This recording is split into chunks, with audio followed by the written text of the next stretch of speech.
September. August 14th, Mrs. Blodget. And Frenchie, how did you get the name Frenchie? My maiden name was Louise French, and I was from St. Louis, Missouri, and I started coming here as a 6 weeks old baby in a basket, actually. But it all started with my great-grandmother, who built a house in Norwood Heights in 1906, and she lived in St. Louis, and it was hot always, and people wanted to get out of St. Louis. So she built a house in Norwood Heights, and then my mother lived there off and on as a child with her mother, my grandmother, and eventually that house was owned by my uncle and then my cousin, and unfortunately now is for sale. But it was in the family for a long time. My mother and father actually met in Annisquam, despite the fact they were both from St. Louis. They had never met before. And they met in Annisquam. They married during the First World War and had a very brief honeymoon in the house in Annisquam. Where is that house? It is in Norwood Heights. It's known as Maxwellton, which was my great-grandmother's maiden name was Maxwell. And it's hard for me to describe just where it is, except to people who know Annisquam. My mother and father never owned a house here, neither did my grandparents. Rental, rental, rental, all over Annisquam. As a child, I lived in many, many houses in Annisquam. But some of my earliest memories of Annisquam, for instance, were always walking to the beach, and Cambridge Beach was our beach. And Danger Rock was forbidden. You never should swim near Danger Rock because of the terrible tide. And the little pool in the rock over there, which was a gathering spot for all the small children. One year we lived at the Bryn Mawr, which is the little local inn that's been here a long, long time, where there are no private baths, and I can remember wandering down the hall to the bathroom and not enjoying that at all. I was probably about 6. I had German measles, and Mrs. Mannion, who was a tyrant, who ran the inn, and she wouldn't let me come in the dining room because I was too contagious, and I sat in lonely splendor on the hall in the porch. I would say that some of the houses we lived in were pretty ghastly, but the one that I loved the best was when I was probably about 9, 10, 11, now torn down, which is right across from the old custom house on River Road. And when I was about 8, I would say, Mr. Redmond Clark decided to start a little yacht club. It was before the junior program at the yacht club, so he started what he called the Lobster Cove Yacht Club for a bunch of kids. I don't think there were more than 10 or 12 of us. But we learned to sail, we learned to swim, we learned to dive. And one of the Hyatt relatives came and taught us sculpture with just a little bit of clay. And on rainy days, I'm ashamed to say I can't remember her name. She was a redheaded, maybe she was a mayor, maybe she was Hyatt Mayor's sister. But those were great days, and we did have little races. And there were, I have an old movie of the people sitting and watching, or standing and watching the races on the lawn in front of the custom house, which was a big occasion, and all of us little kids racing around. And what year would this be? Well, the year of that particular race was 1930, because that was the year I won the cup. And I had that for many, many, many years. And well, this is a funny little story that Paul Littlefield, whom you will also talk to, will tell you that he said I didn't deserve the cup, that I'd fouled him going around the mark. But I got the cup because I won the protest, and it's engraved with Louise French, 1930. And when he was 80, I wrapped it up and mailed it to him for his birthday and said, perhaps you deserve this after all. But those early days down here, when it was small and all of the roads were two-way. We didn't have one-way river road. It was two-way, and it just had a wonderful strong community feel to it. I mean, a lot of people came here from St. Louis, oddly enough. They don't anymore, but they did then. And I had relatives beyond my grandparents who came here. And I would say that the yacht club was a big gathering spot. And masquerades, they had masquerades at the yacht club. And when I was a little girl, that was a high point, to be able to go to the masquerades at the yacht club. Where was this, the little club that you... It was right there in the, well, there was a big old, what was once a garage probably, part of the old custom house. That the Clarks lived there, but they didn't use that area. And that was our gathering spot. And Mr. Clark, Uncle Red, as we called him, was wonderful to us to let us do that. And we met all the time down there. And I think it probably had a flag even, and we probably did it for about 5-6 years. Then you moved to the... And then activity we got board, older and we started to do the yacht club, yeah. But to go back to my earlier memories here, for instance, my grandmother, who had long gray hair, and she always wore it pulled back in a bun, and she used to go to the little tiny beauty parlor down on River Road, which is still there, a little tiny house, and it had a porch. And it didn't have any electricity, so consequently there were no dryers. I don't know how they got running water in it. It was just one tiny little room. But I have a vivid memory when I was quite a little girl of my grandmother sitting out there, long gray hair, blowing in the breezes in the sunshine, drying out at the beauty parlor. Can't remember the name of the lady who ran the beauty parlor. But there were, for instance, in the old house that the Fairfields own now, there was a boarding house run by a Mrs. Publicover. And Mrs. Publicover had served dinners at night around just one big table, and my mother just hated to cook, and we were here one summer and decided we would try Mrs. Publicover's dinners. And they were, as I remember, pretty good. But Margaret Fitzhugh Brown, who was an artist here and very well known, painted a wonderful portrait of Margaret Fitzhugh Brown, just which hung in the Exchange for quite a while. I don't know what's happened to it. It was a very good portrait. She painted Jim Morrow too, whom I remember well. It was the mailman. I used to have a photograph, wish I could find it, of Jim Morrow handing me the mail when we lived over where the Pullmans live now, when I was probably about 2. And actually, I think the Pullmans have the picture. My son Townie found it, and he's a good friend of the Pullmans, and he gave it to the Pullmans because it shows the front of their house and me sitting on the stone steps, the stone granite in front of the house. Trying to think of some of my really early memories. The bridge.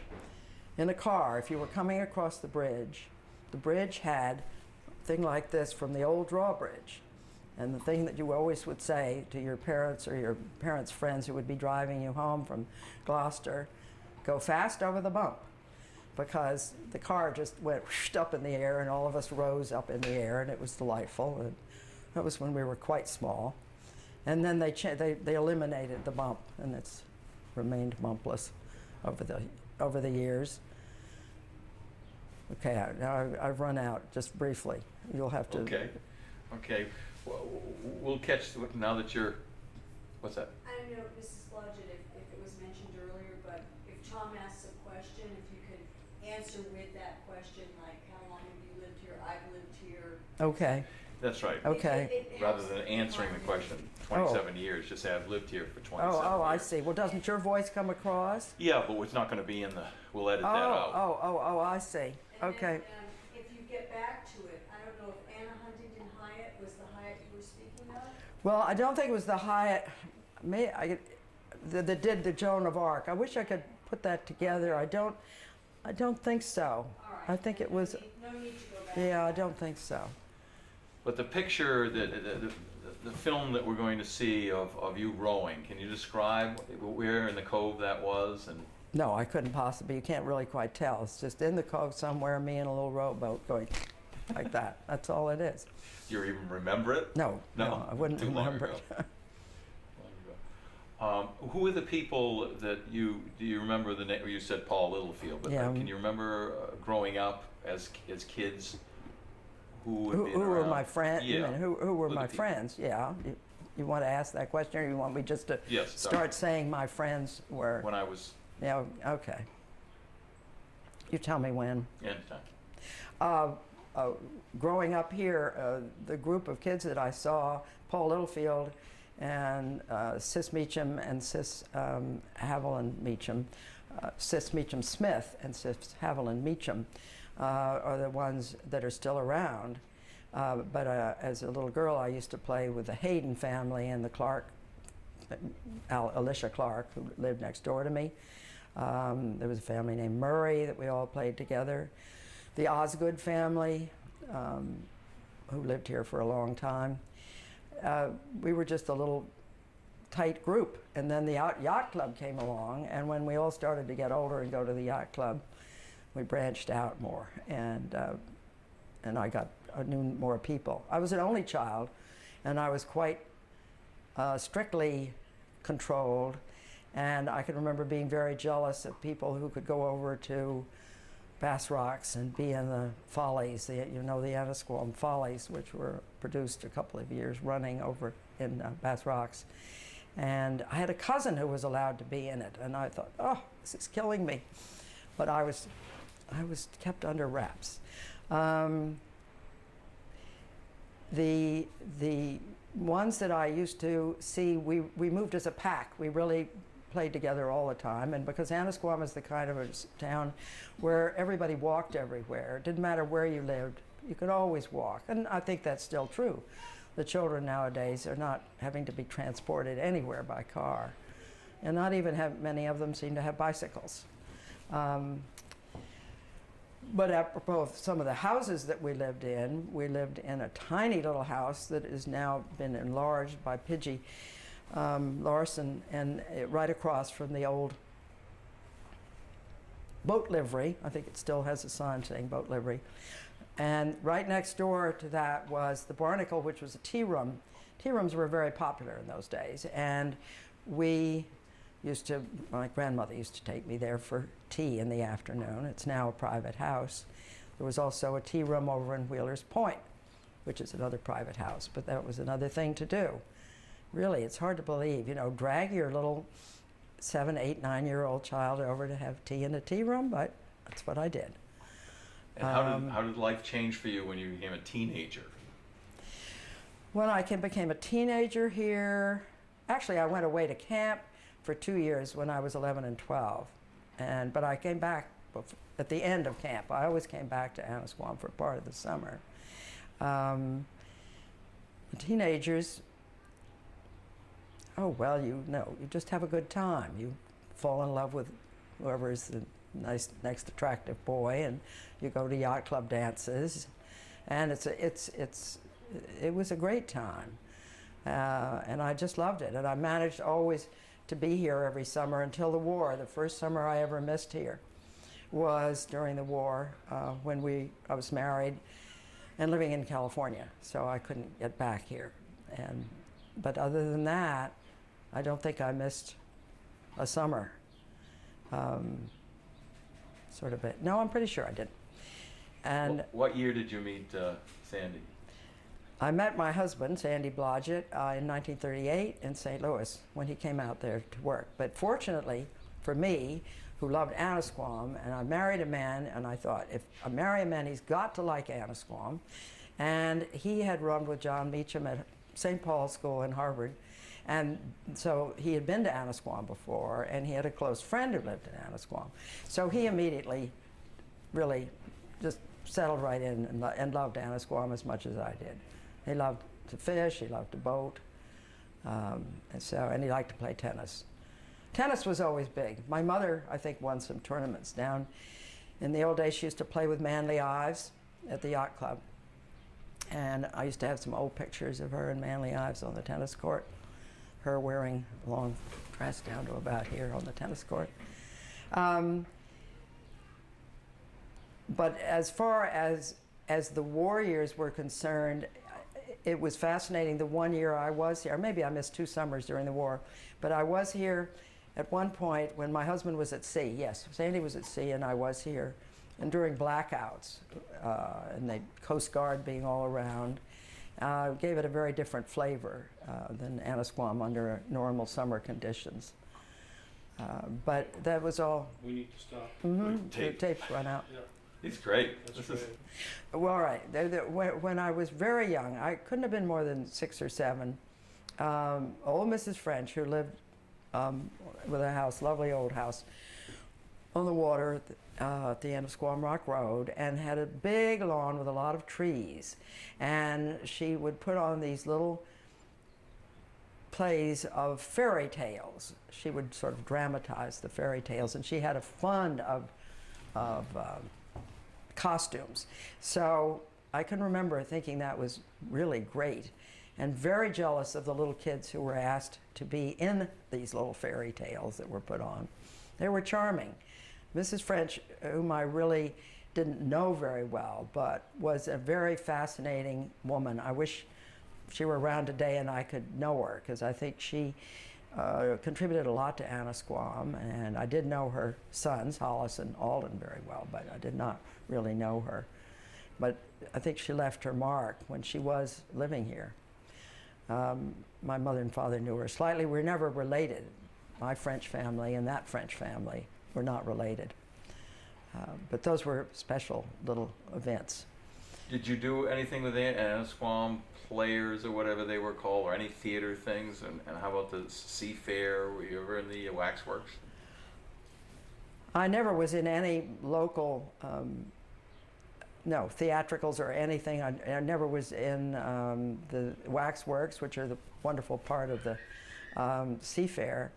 I can remember when the waxworks were started, which was fascinating, and Margaret Fitzhugh Brown just did a fantastic job, she being the painter who lived down at the studio on River Road. And the waxworks, to me, are just Annisquam. And I thought that when Timmy Krause wrote the article, and it was published in the New Yorker, about the waxworks, it was just the best, because it captured it. And I thought it was fascinating that the New Yorker would publish something about a little local event that was so localized to Annisquam, and yet it did. And I thought that was a great tribute to Timmy Krause's writing, that he was able to do that. Did you look forward as a kid every year to the Sea Fair? The Sea Fair, I don't think it started when I was little. I think I was probably a teenager maybe when the Sea Fair started. Yes. The only time we ever worked at the Sea Fair, Sandy and I, because my husband worked for a company that made compressed gases, he would get the, to blow up the balloons, what do you blow up a balloon with? Helium. Thank you. You blow up the balloon with helium, and we would bring the tanks, and he would blow them up with the helium, and I would bind them up. It's a terrible job, and sell them. You know, we did that for several years at the Sea Fair, but that was many years ago. When did the fireworks on 4th of July in Cambridge Beach, with the bonfire, and when did that start? I do not remember a bonfire or fireworks on Cambridge Beach. That's really odd. We had when I was a little girl, we couldn't wait for the 4th of July, and we had all bought fireworks, and we had what we called torpedoes, which you threw on the ground and then they exploded. That was the first thing you were allowed to do as a child, was be able to have the torpedoes. And then we had the little Chinese firecrackers and all of that. Nothing seems to me very dangerous that we did.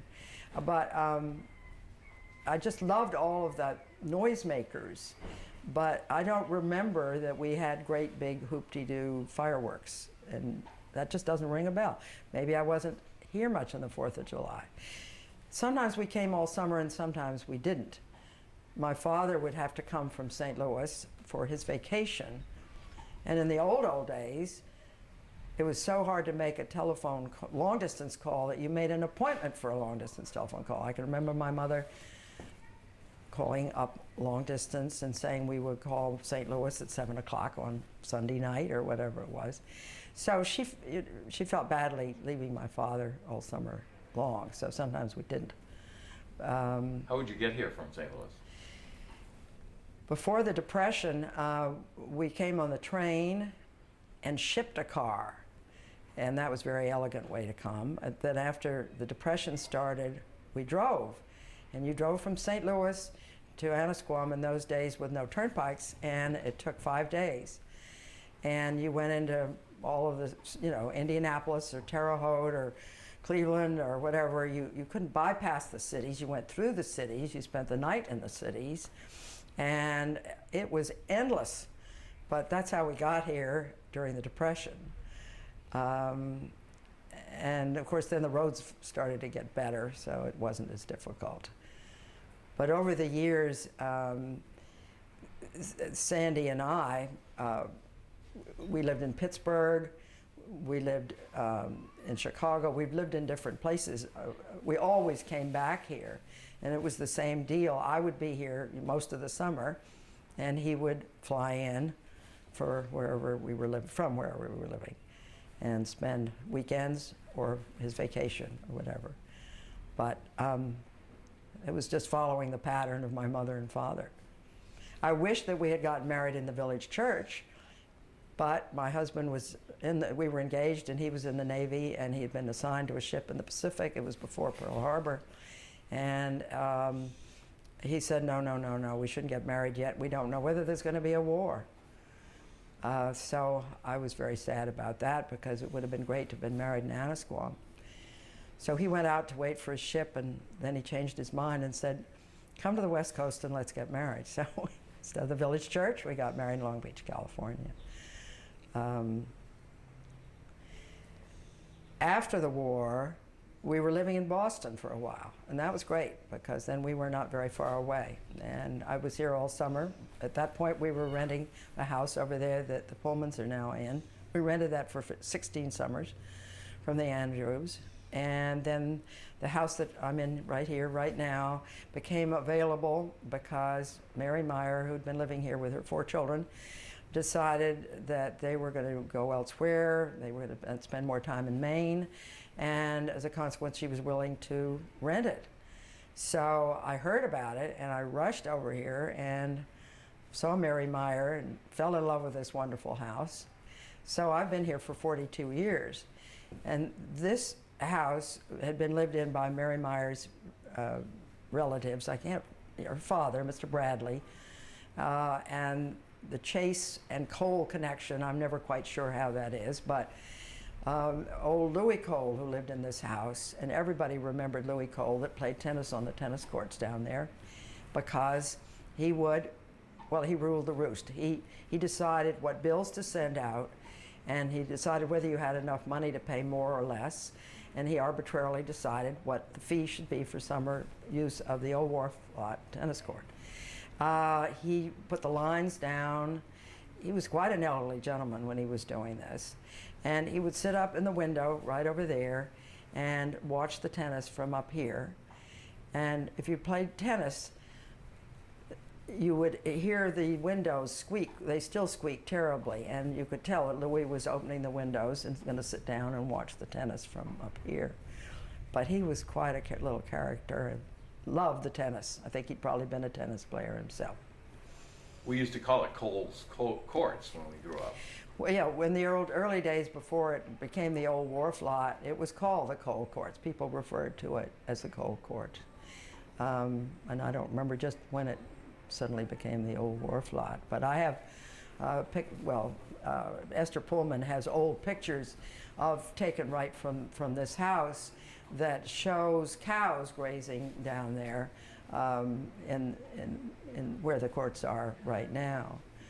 There's some wonderful old pictures taken here during the 1880s that get sold at the Seafair, which is wonderful because a lot of people had never seen them before. I guess they were in the Historical Society, and Esther, who's a good photographer and knows how to do these things, makes them available. So I own about 5 of them, I guess. They're great.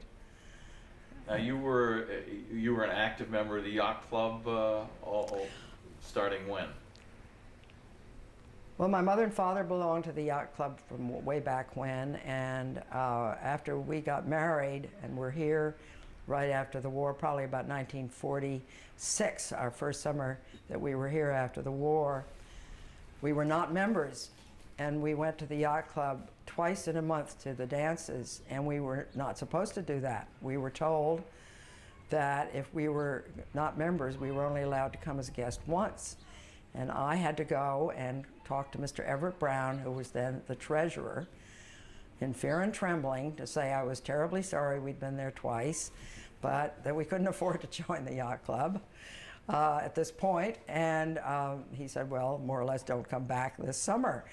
And we were only here for a month, so the following summer we joined the yacht club. So I guess we joined in '47. And Sandy and I played a lot of tennis down there before we ever played tennis. At this one, we played at the yacht club. And I think we won practically by default one year in the mixed doubles. But our son Dudley was a great star. He won a lot of tennis tournaments down there, both in singles and doubles. So the family have all had a great love of the yacht club.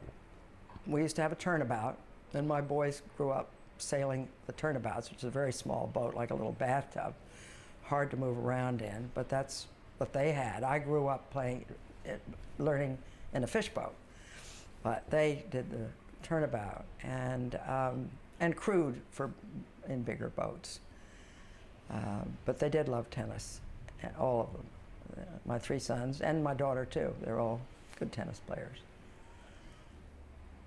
Okay, How much do you remember the original dues in 1946 for the yacht club? No, I don't really remember. No. I do remember about the cost of the price of my great-grandmother's house. My great-grandmother's house cost, I don't remember, something like $10,000 to build. And when the estate was, my great-aunt inherited the house or bought it from her mother. And her name was Burge, Mrs. Burge from Buffalo, and she had it for a long time, lived to be quite elderly. And she, when she died, my uncle bought it from the estate for $25,000, my mother's brother. My mother never fought for it. My mother would have loved to have had that house, but she just was a Casper milquetoast about the whole thing and didn't want to argue with her brother, so she let her brother, who had never summered in Annisquam, never summered in Bass Rocks, and ends up coming to Annisquam. So that was a real bone of contention. But anyway, that house, it ended up belonging to my cousin. And my cousin sold it about 8 years ago for $600,000. And it is now on the market for $2 million too. So it gives you a sense of real estate in Annisquam, which has gone berserk. Do you think Annisquam has, people can't afford to come, families can't afford to stay? What do you think of that? Well, I think that it's terrible that the prices are so high here, because it's always been a simple resort. It has never been a Southampton, a Nantucket, Newport, that Edgartown type of more expensive. It's been simple. I think that's the whole joy of Annisquam, has been its simplicity. It doesn't have big estates, it doesn't have grand lawns. Most of the houses are pretty simple.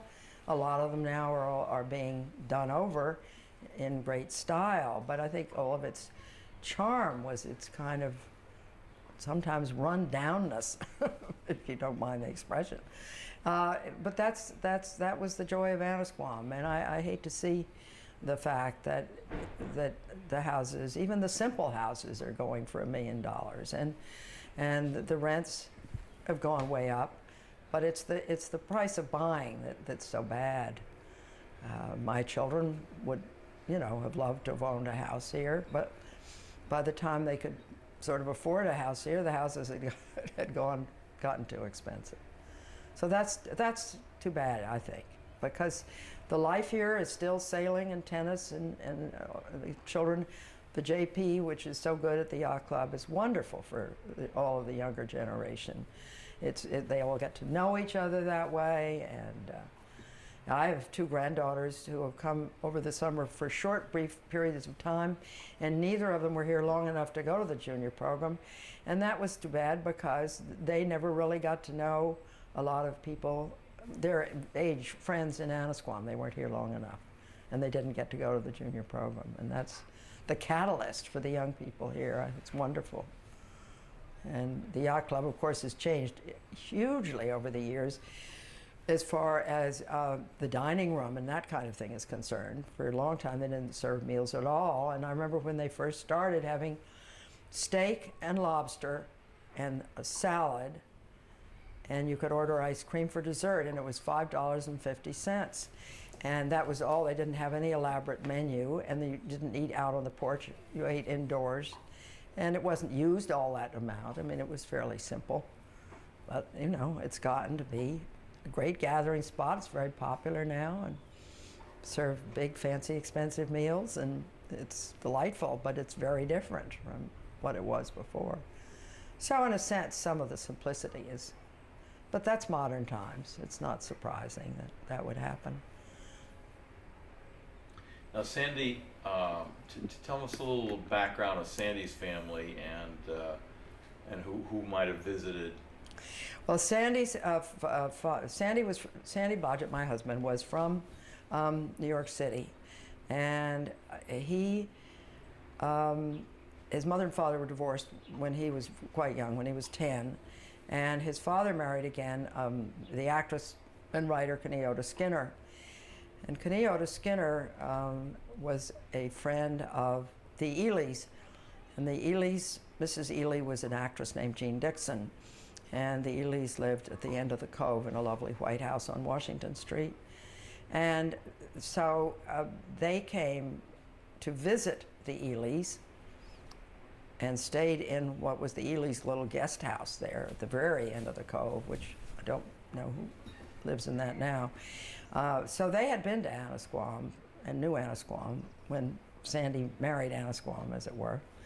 And actually, after Sandy's father died, Kenia came and stayed with us when we lived over in the Andrew Cottage, and over a 4th of July weekend, where we all went down and fired off our little own things that we had bought that Sandy had gotten at a fireworks store, but not elaborate, just the things that go whoosh, whoosh, and blow up a little bit in the sky. So she seemed to like Annisquam. So, but they didn't come very often. Did you ever see her on stage?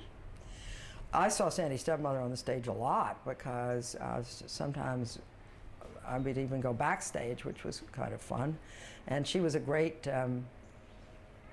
raconteur. She had wonderful stories to tell about the stage and her life and the different actors that she acted with, and her tour of Australia with Cyril Richard, and just wonderful things like that. And I actually went to Europe for 4 weeks with her, really shortly before she died. She was nearly 80, I guess, and we went to 4 cities in Europe, and it was fascinating, really fascinating. She was a wonderful person. And she wrote very good books. I mean, most people, young people nowadays, have probably never heard of Kenyatta Skinner, but she was quite well known, wrote quite a few books, some humorous, some serious, and also did monologues, which is how she got to be famous in the old days. Sandy's mother came once when Rockholm Lodge was an inn in the old days, and then got torn down eventually, and there's a large, unattractive house over there. But anyway, Sandy's mother did come and stay there, but only once, as I remember. I don't think she came to Annisquam too frequently. So when you'd be away in the winter, in the dead of winter, and you'd think back about Annisquam, what did it give you? When I would be back in St. Louis in the winter, or back wherever I would be in the winter, but this was particularly telling when I was quite young, I just couldn't wait for the summer. I would feel as though the winter was endlessly long. Now that I'm old, I get back here in the summer, I feel as though I've just left. I don't have that feeling at all. But time is of a different essence when you're very young, and so those 9, 10 months that went by, I couldn't wait to get back. And I can remember the smell of coming, in the middle of winter I would think of the smell of the salt, the sea air, or the mud flats, or the low tide, or any of that, and think how nice it would be to be back smelling that again. And when we would drive in from St. Louis, it was long before the P. and Andrew Bridge was built, so we would come down the way you come down now towards Gloucester, towards the on Route 1A, and it was just that smell. And I think, we're getting close to Annisquam. It was a wonderful, exciting feeling. You get more blasé as one gets older about it, but when I was young, it meant a lot to me to think about Annisquam. Well, it still does. I love it. I love Annisquam. It's just part of my life and part of my children's life. And I guess I was figuring out the other day, my great-grandchildren are the 7th generation in Annisquam. So it started with great-grandmother, grandmother, mother, me, my son's daughter, and those children. Yeah, that makes it 7 generations. And they love it here. My great-grandchildren are 2 and 4, and they come and spend a lot of time here. And my granddaughter, Alexandra, she and her husband have actually bought a house in Maine, which they will go to in the summer. But as she says, we will never spend the whole summer in Maine. We will always come back to Annisquam for part of the summer. It just means that much to her. And her husband maybe doesn't like it as much as she does, but she loves it. So it's a real bond. And I think Annisquam creates that. And there have been intermarriages in Annisquam, romances that have bloomed through the summers, people who've known each other in the summer and gotten married. And actually my son, his second marriage, got married in this house, using the big living room on that side for the ceremony with Fayette Severance, who was the minister in the village church. He married them. And then it was October. It was the most beautiful day, and they had rented from Annie Meyer both sides of the house, so that the other side of the house was for the reception, and it was a great event. And it was typical, I think, of Danny Blodget, my son, to want to be married in Annisquam. Since I couldn't be married in Annisquam, it was nice to have one child get married in Annisquam. But this house is a glorious house, and I feel very lucky to have had all these years in the house and in the location that it's in. The tennis courts are right down below, and it's built-in entertainment just to peer out the window and watch the tennis courts and watch the tennis players. The beach is directly below. In the hot nights, sometimes in the old days, we used to go down and skinny dip at night if it's a very hot night. And the lighthouse light would swing around, and sometimes it would swing across the beach, and then it would swing back again, and you'd have that feeling, oh, well, the lighthouse light's going to pick me up as I'm running naked into the water.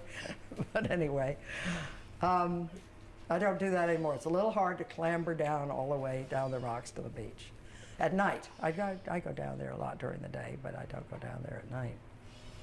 I'm trying to think what I was particularly going to say that I've forgotten, that I had in my mind. Let's hold for 1 second. I'm trying to think. There was that. Have you got that little Annie's little note? There was something. Stop and take. One of the changes that I noticed from the old days here is the lack of fishing boat activity going out. It used to be just constant. The fishing boats would go out early in the morning, and when they'd come back, they'd always be followed by all the gulls chasing, what was being tossed overboard. And it was just a part of the scene, the Annisquam River going out into Ipswich Bay being full of fishing boats. And hardly a one goes by anymore. It's really sad. And also, the Wingersheet Beach, which used to be a, there it was, a public beach, but it never had many people on it. And the dunes over there were kind of deserted. There were no houses on the point where there are all those endless houses nowadays. That's a huge difference. Now there are just thousands and thousands of pleasure boats that come through, particularly on the weekends. It's fairly quiet during the week, but on the weekends, it's a madhouse out there. When I was young, we hired somebody to row us over to the other side. We didn't have a boat of our own, I guess, at that point. So we would go over. Mr. Davis. Yeah, Mr. Davis had a place where you go down and near the Bents, and you get on his little boat and he would take you over and you could have a picnic or you could swim over there. It was great at low tide. Low tide swimming was much better there than it was on this side. Then, oh yes, Elmer Hodgkins had a launch, and the big thing to do was to hire a big open launch with seats all around the side, and we would go around the Cape. That was a big deal. And that even was going when my boys were little, because I have pictures of us sitting on the launch about to go on a trip around the Cape when the kids were probably 3, 4, and 6 or something like that. Boating was very simple in those days, and there was lots of sailing, Squam Day was a mass of boats. I have some pictures that my father took. They're pretty shaky movies, but he took some wonderful pictures of Squam Day in the old days. And you just couldn't believe the number of boats that would come from all the other yacht clubs nearby for that one-day event. And Can we cut for a second? yeah. Schedule? Can I ask a Yes, quick question? please See, do. I'm an outsider here. He's an insider. He's a real insider. Well, you're a really.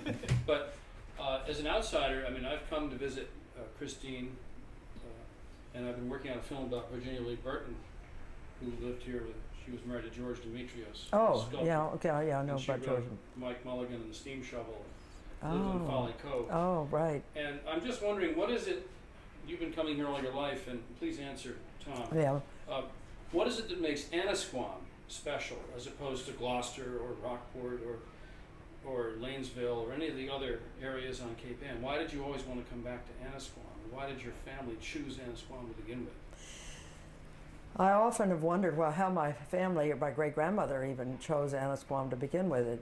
I have no idea how they found it and why they picked it. But once it had been picked, everybody loved it. We never thought of trying any other place. We never could understand how my uncle ended up renting in Bass Rocks. That didn't make any sense to any of us who lived here. We thought Bass Rocks was terrible in comparison to Annisquam.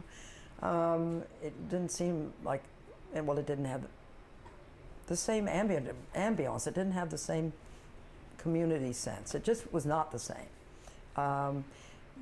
And so once you get imbued with Annisquam, it's just one of those indescribable somethings you don't want to leave. Rockport was too commercial, I suppose. It was too full of tourists. So that would have been a place I wouldn't have thought of going to. Gloucester, we had friends who lived in Eastern Point, and we used to go out to Eastern Point, but there again, we couldn't see the joy of Eastern Point particularly. The people who were over there were loving it, but maybe that's just what happens if you get into a community and like it, then you think it's the best and maybe the other one isn't as good. But I certainly would never have seen us go to any place other than Annisquam. It can be noisy in Annisquam. You're very aware of your neighbors. The kids can be screaming, or somebody can be having a fight, and maybe you don't want to hear it, but you're going to hear it because we're all cheek by jowl. There isn't that much separation between the houses. Right now, this house is a double house built by two sisters who wanted to live next door to each other, so it was built as a double house. And it's not that well insulated, so you are aware of the people in the other part of the house. But for 42 years, that has not bothered us the slightest. It's what you can get used to. Right now, there are 15 children living in the other side of this house for 1 week. and probably 7 or 8 adults. And even so, it hasn't been all that bad, and it's the most that have ever been next door. It isn't usually they're that full. But they're having a family reunion, and they just managed to rent it from Annie for 1 week. But it is noisy. One of the things that I notice hugely different is the growth. I'm just thinking of that as I look out the window. I'm thinking of the fact that when I was a little girl, it was scrubby. It was low. There were very few trees. There were no bushes. Everything was, as you can see in the old pictures. But even when I was a little girl in the 20s, it was still pretty bare. When my mother was younger, she used to play golf over in the pasture where there was a little golf course where Squam Rock Land Trust area, as we call it, the pasture. It's hard to believe now that there was ever, I think it was maybe 3 holes or 4 holes, but they did lay out the greens, and it must have been difficult to play because it's so rocky and hilly. But it was a little tiny golf course.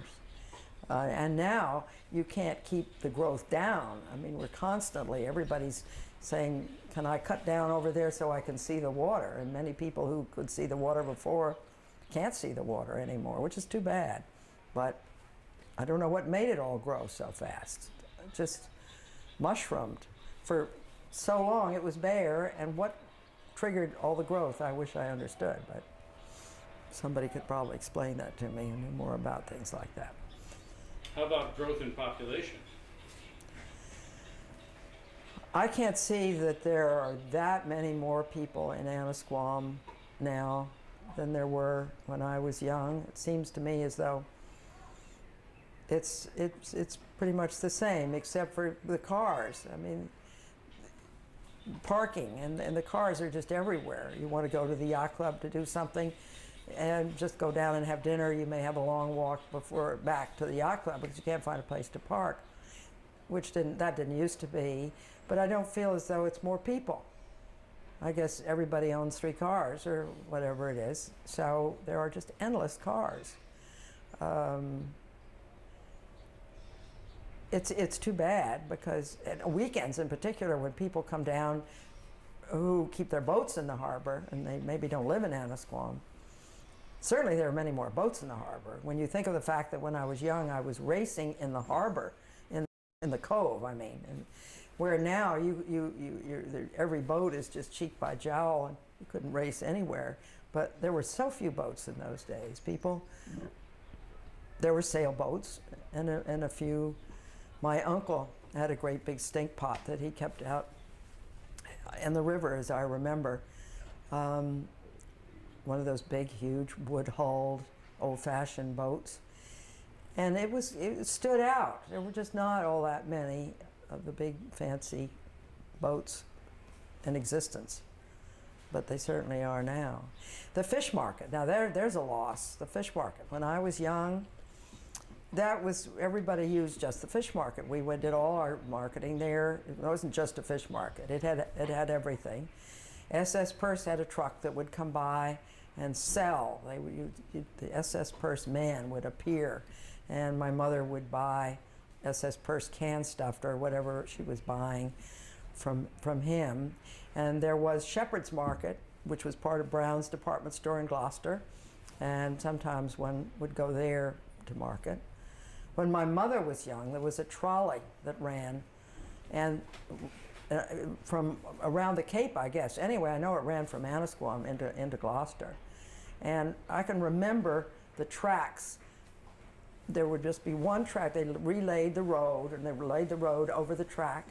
But there was one little track that they didn't quite cover, and I can remember my mother saying, that's leftover track from the trolley line.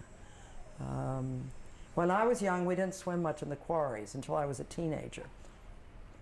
And then that became a big thing to do, to swim in the quarries. And the one in Halibut Point was not part of the reservation or whatever that is now. You could just go over and walk in and then swim over there. That was great fun. That was teenage heaven. I mean, if you grow up on the beach, what could be more fun than to swim in a quarry, because it's so different and so much warmer So it's a definite change. And I still go with my grandchildren to swim in a quarry, Woody's Quarry, which is certainly unique. Changes. There have been so many standards that have stayed the same. I think one of the joys of Annisquam is that for those of us who've lived here a long time, is that despite the changes, it stayed the same. Despite the fact that there are too many cars and the houses are being modernized, it hasn't lost its original flavor or raison d'etre or whatever. It's still, to me, a very unique and wonderful place to spend the summer. And of course now it's where people spend the winter. One of the things that's happened to rentals here is that the old rentals are all being turned into all year round houses and people living in them all year round. So it's hard. I'm just blessed that I have this house year after year, because it's very hard to find a rental. There just aren't that many left anymore. And it's become a popular place, not just for people to retire to, but people who work in Boston maybe and commute. I just think of endless houses that have been converted. We rented a house, we called it the Jelly Roll. It's where the bishops ended up, and we rented that one summer. It was a great summer rental. There were 13 of us living in that house.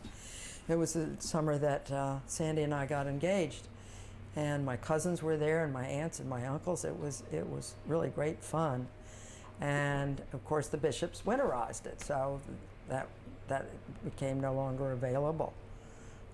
I could think of endless houses here that got winterized. I mean, even Miss Brown's studio is now, the Winthrops have winterized it. Okay, I'm running out for the moment. That's great with me. Christine? Done enough? Question that Lindsay asked her mother at the end of the interview, if you were to speak to someone who was thinking about coming here or living here, what would you tell them? Yeah, okay, we roll. You'll get a nice tight shot. Mm-hmm. Say one. Mm-hmm. Go ahead. If you were to talk to somebody who doesn't know Annisquam, that is interested in moving here, what would be your advice? What would you say to them? In the old days, when people used to say that they wanted to come and try Annisquam, I had friends here from St. Louis who used to say, we said it together really, don't tell them how wonderful it is. Keep it a secret. We don't want to be overrun with all these people from St. Louis. I mean, that was just one little segment, but the idea being, it's a wonderful